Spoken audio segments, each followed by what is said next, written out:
apa yang di sisimu akan lenyap, dan apa yang ada di sisi Allah adalah kekal.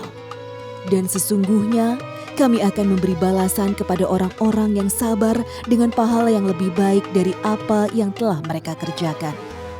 Quran Surat An-Nahl ayat 96.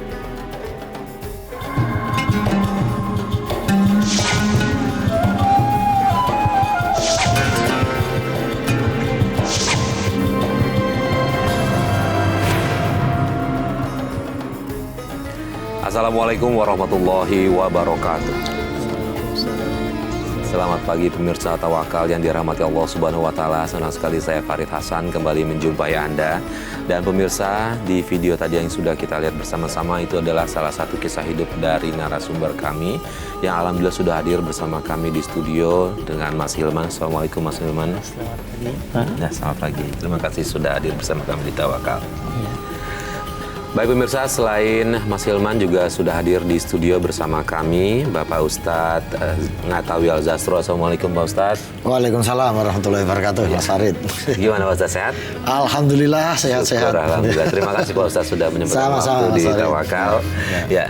Dan pemirsa langsung aja kita tanya ke Mas Hilman. Mas Hilman, tadi di video kita lihat itu adalah salah satu dari kisah hidup Mas Hilman sewaktu semasa kecil ya, betul ya? Ya benar Pak. Boleh diceritakan ada permasalahan apa ya sebenarnya?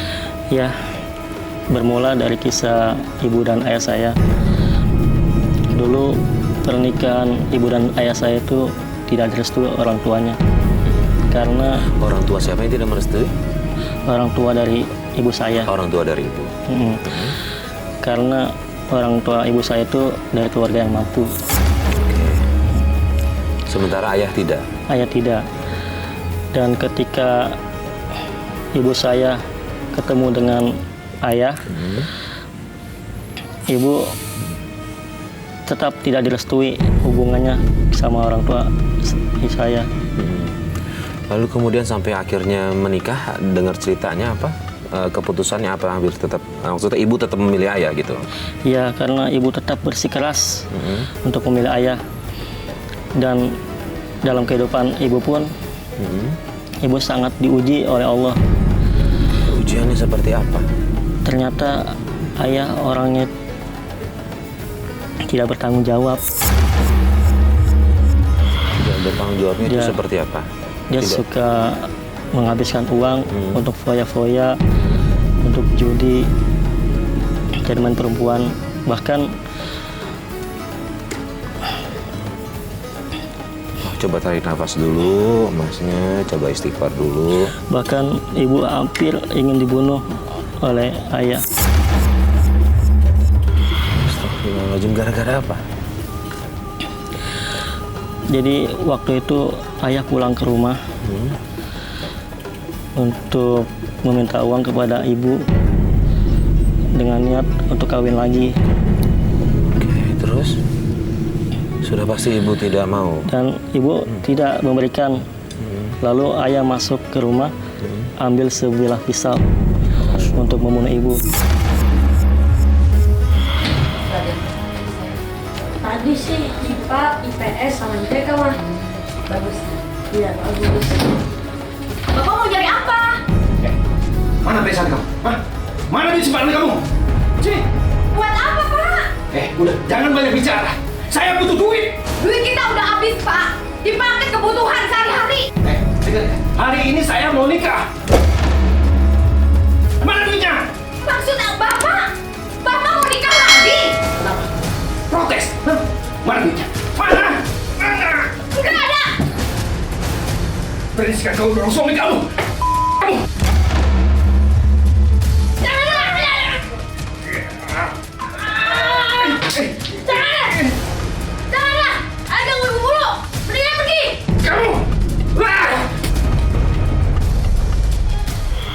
Ustadz, ini dari awal tidak mendapatkan restu dari orang tua sang ibu, tapi begitu tetap memutuskan menikah, tapi justru bukan kebahagiaan yang didapatkan nih Pak Ustadz. Ya. Apakah ini ada kaitannya dengan restu orang tua Pak Ustadz? Bisa iya, bisa tidak Mas Farid. Ya, karena banyak juga orang yang awalnya tidak direstui orang tua, tapi kemudian sejalan dengan waktu akhirnya suami pasangan yang baik sehingga bisa meyakinkan keluarga yang tidak setuju sehingga akhirnya hubungan menjadi baik dan berjalan secara normal.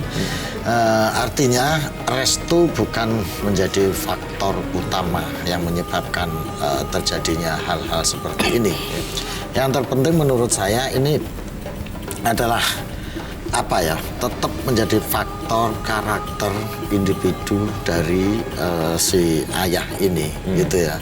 Kebetulan orang nikah ini kan misterius, Mas, ya. Hanya Allah yang tahu. Ambil undian dapat jodoh, ternyata yang seperti itu. Jadi kalau menghadapi kondisi seperti ini hanya ada dua menurut saya, Mas Hilman. Ya, satu, ini saya nggak tahu karena Mas Hilman baru cerita ayahnya kemudian bagaimana. Ini adalah cermin bagi orang tua yang tidak baik. Contoh orang lelaki yang tidak bertanggung jawab, seorang perempuan yang sudah mengorbankan hubungan dengan keluarga, mengorbankan restu orang tua, hanya satu-satunya gantungan dalam hidup, ya. Selain Allah ya, kalau Allah itu sudah pasti, tapi secara faktual real ini adalah laki-laki ini. Tapi ternyata dia mengkhianati tidak hanya secara emosi, tapi juga mengkhianati secara agama karena tanggung jawabnya tidak bisa dilaksanakan dengan baik. Jadi ini contoh yang tidak baik, Mas Farid. Oke. Mas Hilman berapa bersaudara? 4. 4 bersaudara. Saya yang paling bontot, yang terakhir. Yang paling terakhir. Berarti semua itu juga menyaksikan apa yang ayah lakukan ke ibu. Iya, pada saat itu yang kakak saya nggak ada. Nggak ada, cuma Mas Hilman aja. Tapi sehari-hari apakah selalu berkasar berbuat kasar sama ibu? Sering mukul ibu, bahkan ya itu seperti itu. Dan saudara lain juga ikut menyaksikan itu. Oke, Mas Hilman, kemudian sikap ayah sama Mas Hilman dan kakak-kakaknya seperti apa sehari-hari? Sama ya, kasar. Sama kasar juga. Dipukulkah atau dengan kata-kata aja? Ya dipukul. Terus ketika ibu lagi sholat juga ditendang. Lagi sholat? Masya Allah. Ya Allah, ini Pak Ustadz udah kelewat batas nih Pak Ustadz. Jadi ini Masya Allah dunia akhirat ini, Mas Farid. Secara dunia dia sudah menyakiti anak-anak dan istrinya. Secara akhirat dia, padahal dalam hadis itu sebutkan ya, kullukum ra'in wa kullu ra'in mas'ulun an ra'iyati. Setiap Anda semua ini adalah pemimpin. Pejabat menjadi pemimpin bagi rakyatnya. Ulama menjadi pemimpin bagi umatnya. Ayah dan suami menjadi pemimpin dari keluarganya. Wa kullu ra'in mas'ulun an ra'iyati. Setiap pemimpin akan dimintai pertanggungjawaban. Dimintai oleh Allah apa yang sudah dia lakukan ketika menjalankan kepemimpinan ini. Masya Allah. Jadi ini saya nggak bisa membayangin, Mas Farid, seorang ayah sudah dikorbanin istrinya, mengorbankan diri untuk membela dia, tapi apa yang dia peroleh ini merupakan ujian terberat bagi ibunya Mas Hilman, keluarga Mas Hilman, gitu ya, dalam kehidupan di dunia ini. Ya, Mas Hilman diuji dengan kehidupan seperti ini. Itu artinya Allah sudah memilih Mas Hilman dan keluarga untuk dijadikan sebagai oleh Allah sayang, ya, sehingga diuji seperti ini. Ya, kalau Mas Hilman dan keluarga ikhlas, Mas Hilman dan keluarga sabar menerima cobaan ini, insya Allah akan mulia. Oke, Mas Hilman, Bapak kerja apa? Narik beca. Sementara ibu kerja atau tidak? Ibu cuci gosok. Cuci gosok. Iya. Jadi untuk kebutuhan sehari-hari dari narik beca sama cuci gosok. Terus kemudian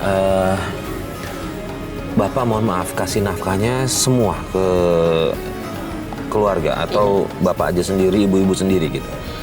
Jadi ketika dapat uang itu diambil sama Bapak buat dihabiskan untuk foya-foya, judi, dan main perempuan.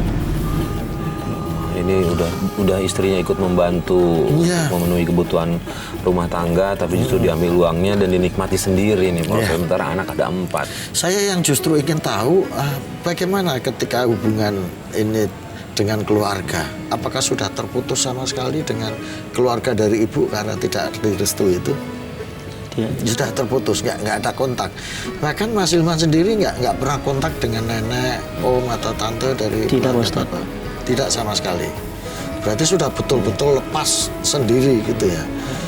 Ketika kondisi keluarga susah kayak gitu, pernah ibu misalnya konsultasi ke orang tua atau ustadz atau siapa yang sekiranya bisa diajak?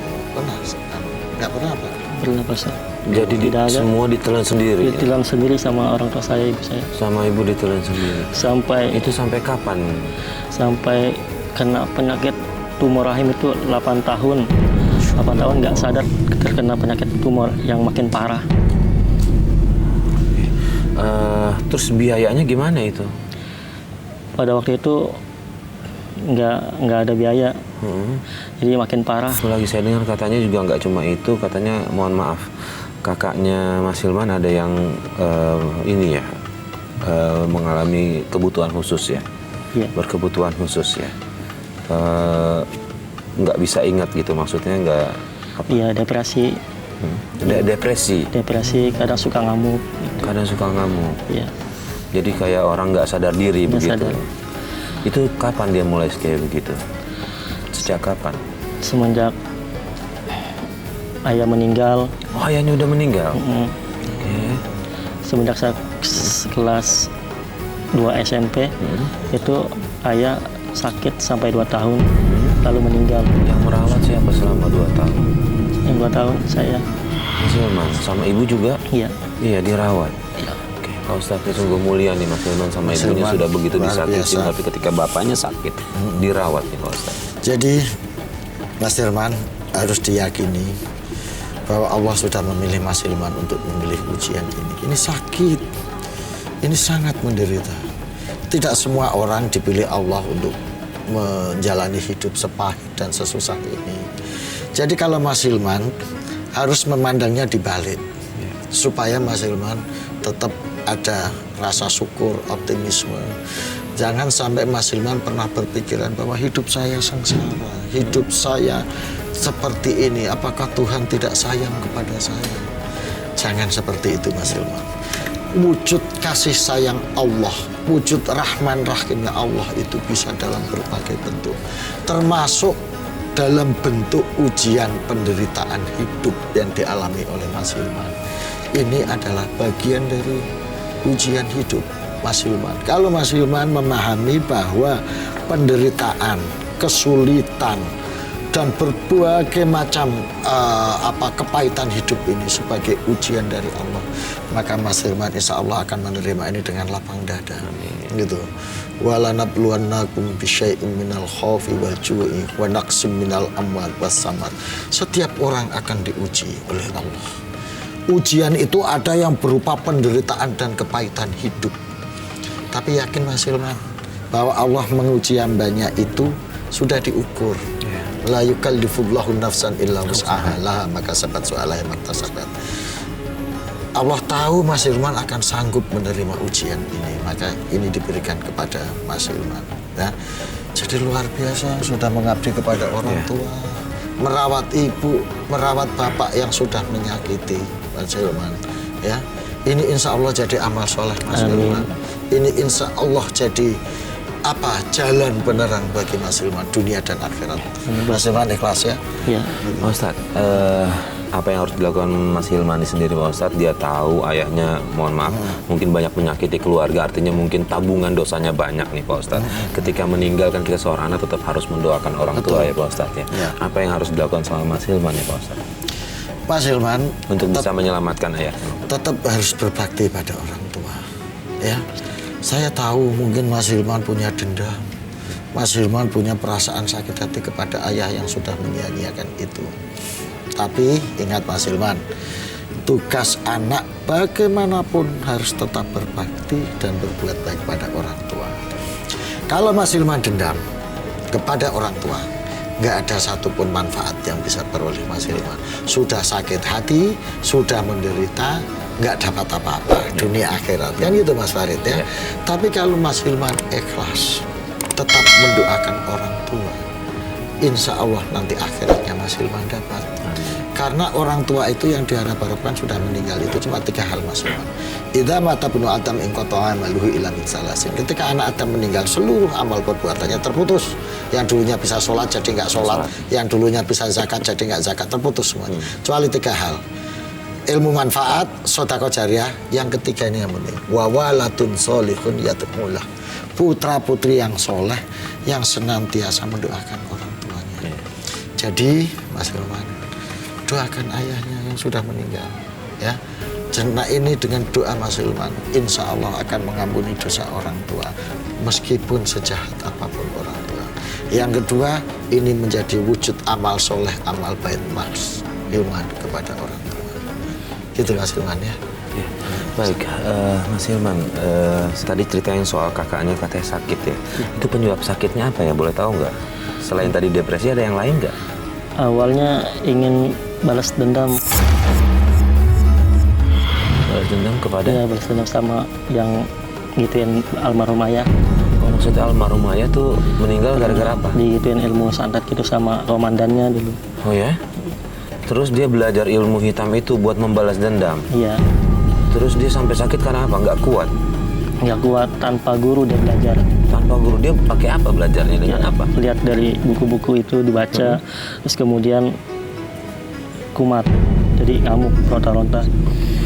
Pak Ustadz, bisa Pak Ustadz ketika kita nggak kuat belajar ilmu hitam bisa begitu dampaknya memang? Bisa Mas, makanya itu disarankan kalau orang belajar apapun itu harus ada gurunya.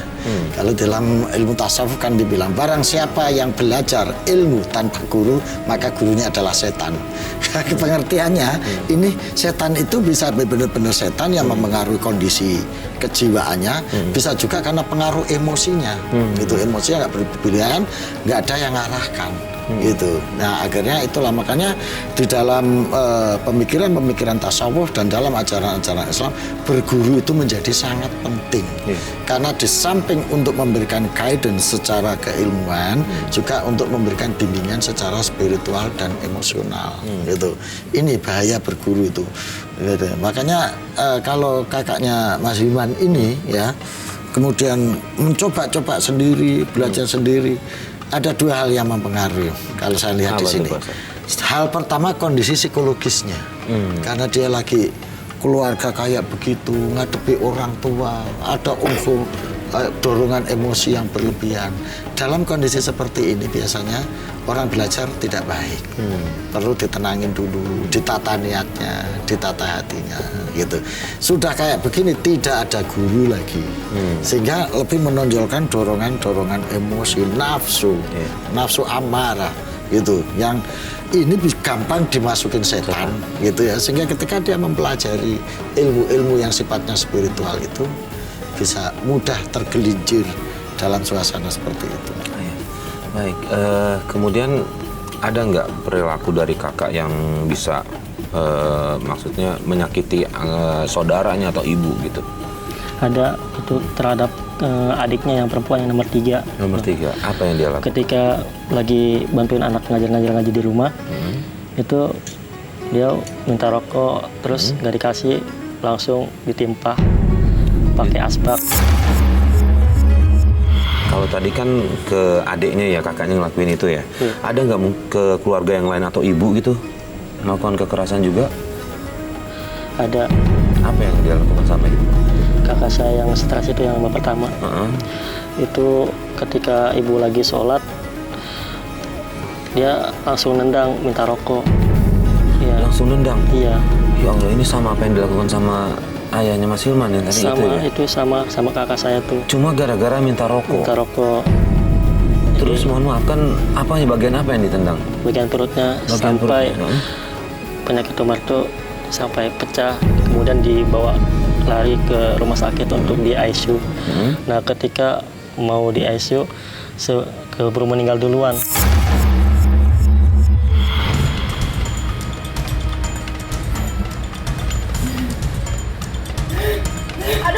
Aduh sakit, jangan Kak, jangan sakit, tolong Hilman, tolongin ibu nak.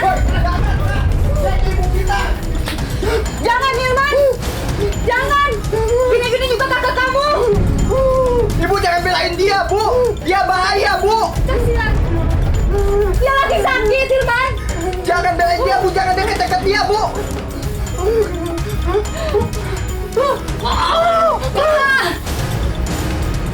Aduh, sakit. Ibu kenapa, Bu? Ibu sakit. Perut ibu, Hilman. Sakit, Ini Ibu. kena tumpul Ibu nih. Aduh, ibu sakit. Astagfirullahaladzim, jangan. Bu, ayo kita ke rumah sakit, Bu. Ibu sakit tangannya, Ibu kuatnya. Aduh. Kuat. Hukum itu hanya berlaku, mukallaf itu adalah orang balik, orang sadar, atau nggak dalam keadaan gila, atau dalam keadaan yang sadar normal, itu baru kena hukum.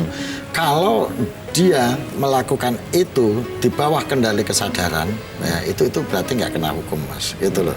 Nah, tetapi yang aduh, Masya Allah, ini saya luar biasa ini tragis betul keluarganya Mas Hilman ini. Sudah ayah mengalami begitu sampai meninggal, ibu juga mengalami hal yang sama dengan sebab meninggal yang sangat tragis. Ini luar biasa. Tapi kalau Mas Farid tanya, bagaimana status hukum anak ini yang membunuh atau jangan membunuh, menyebabkan kematian ibunya, gitu ya, karena kelaku dia. Ya wallahu alam, Mas Farid, karena dia dalam keadaan yang tidak sadar, dalam keadaan yang jadab. Ya, meskipun dia berkawan gitu dengan syaitan, Pak Ustadz. Ya, itu kan sebab yang lain. Ya, bahwa perilaku dia menyebabkan kematian ibu itu tidak bisa dihukumi, karena ini hukumnya yang bisa dihukumi adalah kelakuan dia ketika melakukan ritual-ritual ilmu hitam. Nah, itu yang bisa dihukumi, sehingga ini menimbulkan kerusakan mafsadah yang lebih jahat. Makanya jauh-jauh hari Allah mengingatkan bahwasanya jangan bersekutu dengan setan, jangan minta tolong kepada setan, minta tolonglah kepada Allah. Ud'uni astajib lakum, mohon doa, mohon pertolongan kepada Allah. Allah akan mengabulkan doa dan memberikan pertolongan. Ini karena apa? Dampaknya sangat buruk, impactnya itu sangat buruk. Dan ini sudah terjadi, Pak. Sudah terjadi. Menurut saya, apa yang dialami keluarga Mas Hilman ini bisa menjadi cermin bagi kita semua. Bagaimana kehidupan itu bisa membawa mafsadah ketika keluarga kepala tidak bertanggung jawab dan anak mencari penyelesaian dengan cara yang keliru, mencari ilmu hitam. Mas Hilman, lalu kemudian kakak kedua gimana? Di mana dia? Kakak kedua saya sempat waktu itu di panti juga. Masuk panti? Masuk panti. Itu mengalami depresi berhubung tidak terima kenyataan karena orang tua saya meninggal. Jadi dia ikut kena gangguan jiwa. Terus dia dirawat di panti? Di panti. Sakit apa? Karena depresi aja atau ada yang lain gitu? Depresi cuma murni karena tidak menerima kenyataan. Nggak mau menerima kalau ibu sudah meninggal. Iya, Mas. Oke, Pak Ustadz. Ini kalau hal-hal yang kayak begini, Pak, untuk menghindari hal ini terjadi lagi nih, Pak Ustadz.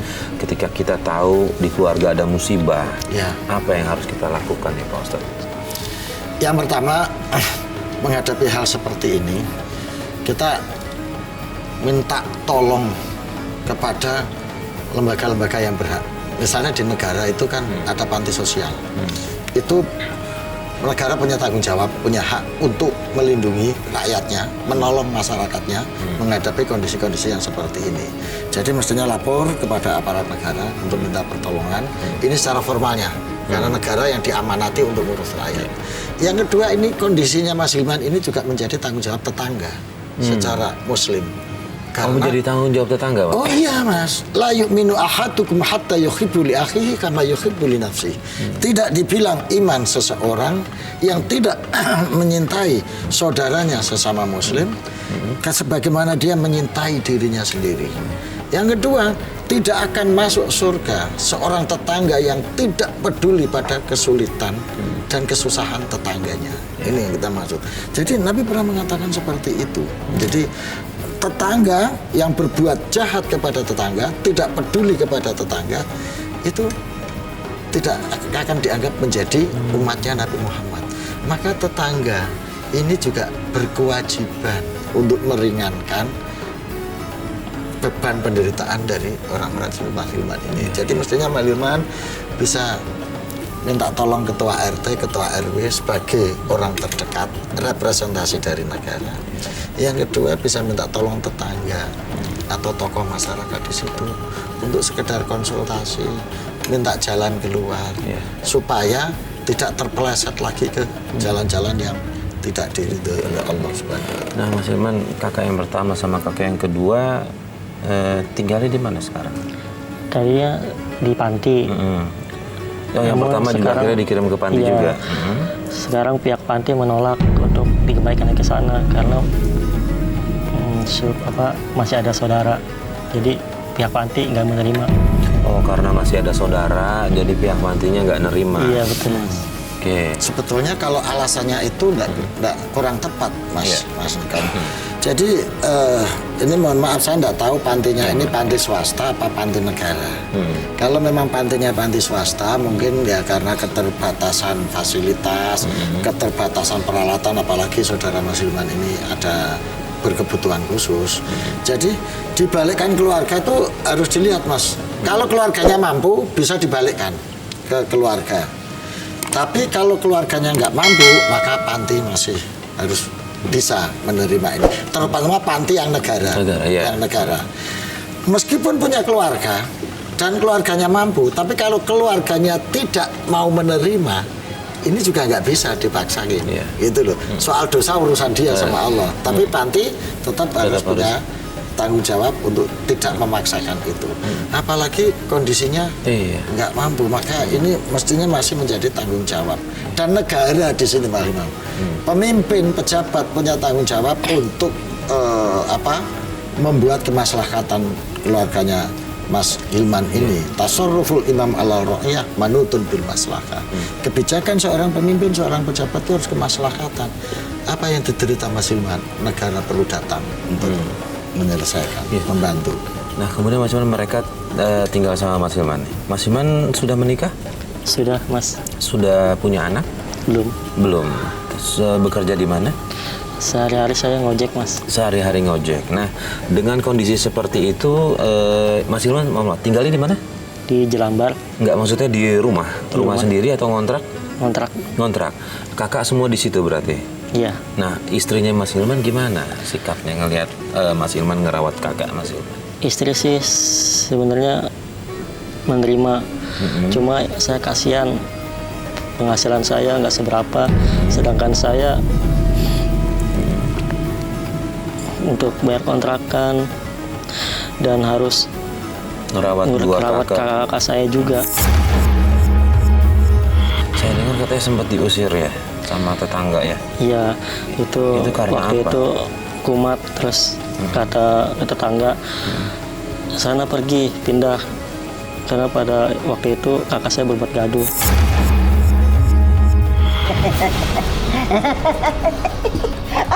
Jangan bayar orang, nak.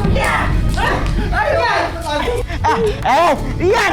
Hilman, ngapain sih? Udah mending kamu bawa aja kakak kamu pergi dari sini. Bawa dia kemana, Bu? Keluarga saya cuma dia doang. Ih, siapa yang peduli sama dia? Udah kamu bawa pergi aja dia dari kamu sini. Udah, pergi. Ih, ngapain sih? Dasar orang gila. Jadi mestinya ya ini mudah-mudahan dengan acara tawakal ini ada aparat yang terketuk hatinya untuk bisa membantu meringankan apa yang disampaikan oleh Mas Hilman ini. Jadi ini cermin dari masyarakat kita sebetulnya. Ketika Mas Hilman menghadapi kesulitan ini, mestinya sebagai tetangga yang baik memberikan solusi. Mungkin terganggu karena sikap atau perilaku saudaranya Mas Hilman ini yang ternyata di luar kesadarannya mengalami kumat atau apa. Tapi alangkah baiknya kalau tetangga itu memberikan solusi, tidak hanya sekedar mengusir. Jadi misalnya tetangga ikut membantu bagaimana saudaranya Mas Hilman ini bisa dirawat di panti-panti sosial, dilaporkan ke pihak aparat negara. Jadi tidak mengusir begitu saja langsung suruh pergi. Tapi Mas Hilman tolong dibantu untuk menangani kedua kakaknya ini, lapor ke RT, RW, dinas sosial supaya ini ditangani dengan baik. Nah, sebaiknya seperti itu. Jadi daripada membahayakan daripada kalau dibiarkan itu. Saya mengerti mungkin tetangga-tangga ini juga terganggu, khawatir, takut. Tapi kan enggak bisa seenaknya langsung usir gitu. Tanggung jawab sosial kita juga punya. Bantu Mas Hilman untuk meringankan ini. Ya tadi itu lapor RT, RW atau aparat berwenang untuk bisa menangani yang terkena penyakit ini dengan baik gitu. Kalau itu bisa dilakukan, mungkin Mas Hilman bisa agak lebih ringan. Ya, dan saya yakin kultur orang kita pasti akan membantu kalau kita yang mulai dulu minta tolong ya Pak Ustadz ya. Jadi itu gitu Mas Hilman ya, tolong dipahamkan ya. Dan ketika diusir itu sikapnya sampean bagaimana? Ya cuek aja gitu kan, namanya orang stres gitu. Pas start diusir biasa aja. Terus Mas Hilman sendiri jadi pindah apa enggak ketika diusir? Saya tetap di situ. Tetap di situ. Saya nggak ada di lokasi waktu itu. Saya cuma cerita dari kakak saya. Ya enggak, maksudnya setelah diusir Mas Hilman tetap memutuskan tinggal di situ atau Mas Hilman pergi ngikutin apa maunya tetangga? Tetap pergi jauh, cuma ntar kalau itu balik lagi, atau setelah tetangganya nggak ada balik lagi. Oh gitu, jadi kayak main kucing-kucingan gitu ya. Oke, mungkin solusinya adalah coba Mas Hilman konsultasi sama ketua RT setempat, gimana sebaiknya. Tadi juga Pak Ustadz bilang udah kasih masukan, kenapa enggak coba ke dinas sosial lainnya, panti-panti sosial untuk bisa ngerawat kakaknya Mas Hilman. Nah, ini saya kembali lagi balik ke yang soal ayah nih Pak Mas Hilman, karena Mas Hilman datang ke Tawakal nih Pak Ustadz, katanya sebenarnya walaupun iya ada sedikit mendoakan, tapi tetap ada rasa dendam di situ Pak Ustadz, ada rasa marah, masih nggak terima apa yang ayahnya lakukan ke ibunya dan ke dia nih Pak Ustadz. Benar begitu Mas Hilman? Betul, saya masih dendam. Mas Hilman, saya sarankan supaya pelan-pelan Mas Hilman menghapus dendam itu. Siapa tahu, dan saya yakin kalau Mas Hilman bisa menghapus dendam itu, Mas Hilman akan menemukan jalan terang untuk meniti hidup masa depan.